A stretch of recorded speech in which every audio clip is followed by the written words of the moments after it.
Di pikiran pemula ada banyak kemungkinan, sedangkan di pikiran ahli hanya ada sedikit. Halo semuanya, nama saya Michael. Selamat datang di channel saya, Sikutu Buku. Kali ini saya akan bahas buku Zen Mind, Beginner's Mind karya Shunryu Suzuki. Buku ini membahas bagaimana kamu bisa memperhatikan dirimu sendiri, melampaui kata-kata, dan bertanya-tanya apakah pikiran dan keberadaanmu sendiri. Sebelum kita mulai, buat kalian yang mau support channel ini agar terus berkarya, caranya gampang banget. Kalian cukup klik subscribe dan nyalakan loncengnya. Dukungan kalian membantu banget supaya kita bisa rutin posting dan bersama-sama belajar di channel ini.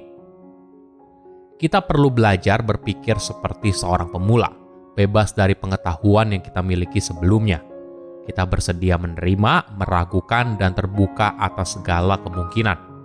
Ini adalah jenis pikiran yang bisa melihat segala sesuatu apa adanya sebagaimana mestinya. Saya merangkumnya menjadi 3 hal penting dari buku ini. Pertama, berpikir seperti pemula. Apakah kamu sering merasa kesal, stres, atau secara umum cemas terhadap hidup? Di era modern, kita mudah sekali terperangkap dalam sebuah kondisi yang rasanya sulit sekali untuk keluar.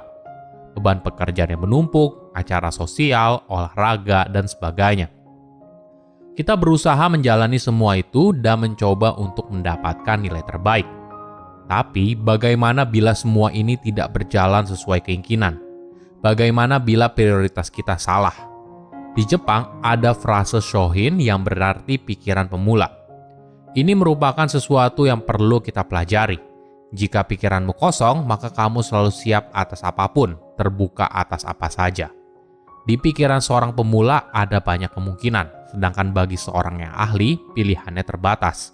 Di pikiran seorang pemula, tidak ada pikiran kalau saya sudah mencapai sesuatu.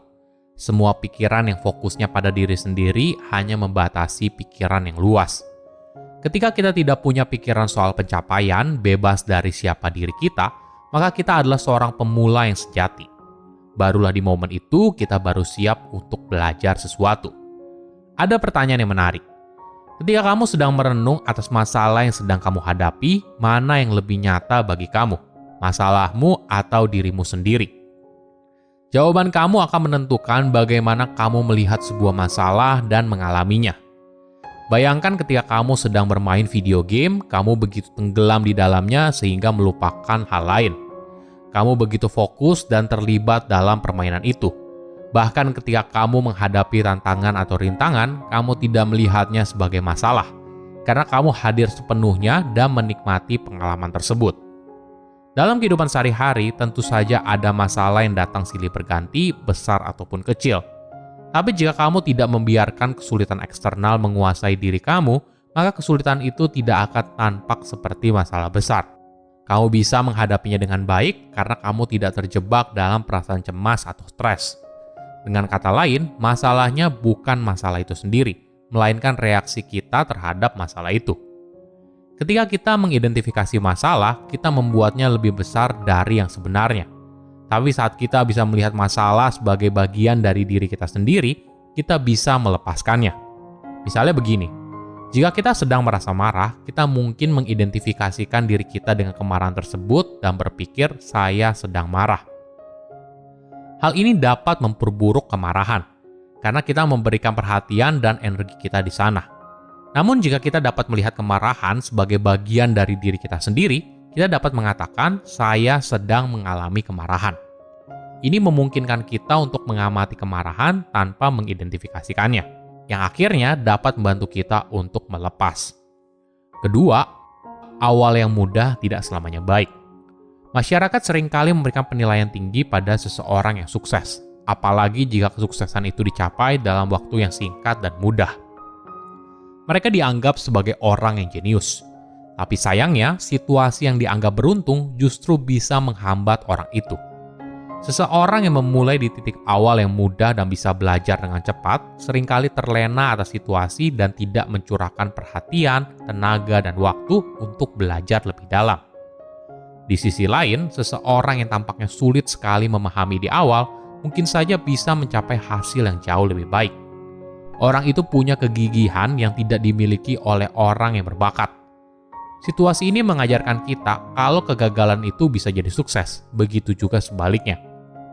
Mungkin kita perlu pahami, tujuan latihan mindfulness hanyalah untuk berlatih tanpa perlu cemas betapa sulitnya atau mudahnya latihan tersebut.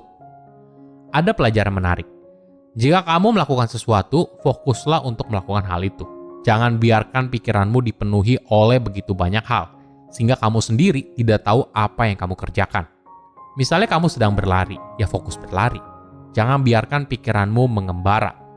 Ibaratnya, kamu sedang berusaha menangkap 2 burung dengan 1 batu. Sangat sulit kan? Jika kamu fokus pada begitu banyak hal, maka mungkin saja kamu tidak tahu apa yang kamu fokuskan. Ketiga, lepaskan kendali dan belajar mengikuti arus. Dalam hidup, kita berusaha untuk mengambil kendali. Kita berusaha untuk mengontrol situasi. Bagaimana bila itu bukan pendekatan yang ideal? Bagaimana kalau kita mencoba untuk mengikuti arus? Daripada berusaha meributkan semua hal kecil, coba mundur 1 langkah, lalu mengamati apa yang terjadi tanpa campur tangan kamu. Perlu kita sadari, kadang hidup dan dunia itu seringkali tidak beraturan. Jadi, ketika kita berusaha untuk mengontrolnya, malah jadi sia-sia. Misalnya, kita mungkin berusaha untuk mengontrol orang lain, memaksa mereka melakukan apa yang kita inginkan. Tapi sayangnya, mungkin saja ini merupakan usaha yang sia-sia. Kenyataannya, cara terbaik agar seseorang bisa berperilaku yang benar adalah dengan membiarkan mereka untuk bebas. Daripada sibuk mengarahkan mereka pada jalan yang kita anggap benar, coba duduk manis dan hanya campur tangan ketika mereka melakukan sesuatu yang membahayakan dirinya sendiri atau orang lain. Ibarat kamu sedang membesarkan seekor sapi atau domba. Jika kamu memberikan mereka padang rumput yang luas untuk hidup, maka kemungkinan besar mereka akan hidup dengan puas dan damai. Di sisi lain, jika kamu mengurung mereka dalam kandang yang sempit, maka kemungkinan besar mereka berusaha untuk kabur. Ini yang aneh. Dalam hidup, kontrol justru bisa menghambat kita. Sama halnya ketika dirimu berlatih mindfulness. Mungkin kamu berusaha untuk mengontrol pikiran, menghalanginya untuk muncul, tapi sayangnya hal ini sia-sia. Lebih baik, kamu justru membiarkan pikiranmu datang dan pergi, mengamati mereka satu demi satu. Apakah kamu pernah memperhatikan detak jantung kamu? Ternyata sangat bermanfaat loh ketika kita mengamati proses hidup yang sederhana. Latihan ini membawa fokus kita pada nafas, mengamati udara yang dihirup masuk ke dalam tubuh melalui hidung, lalu udara keluar kembali ke alam. Dengan menyadari proses ini, kita melihat dunia sebagai satu kesatuan, bebas dari ikatan dan terhubung melalui aliran nafas.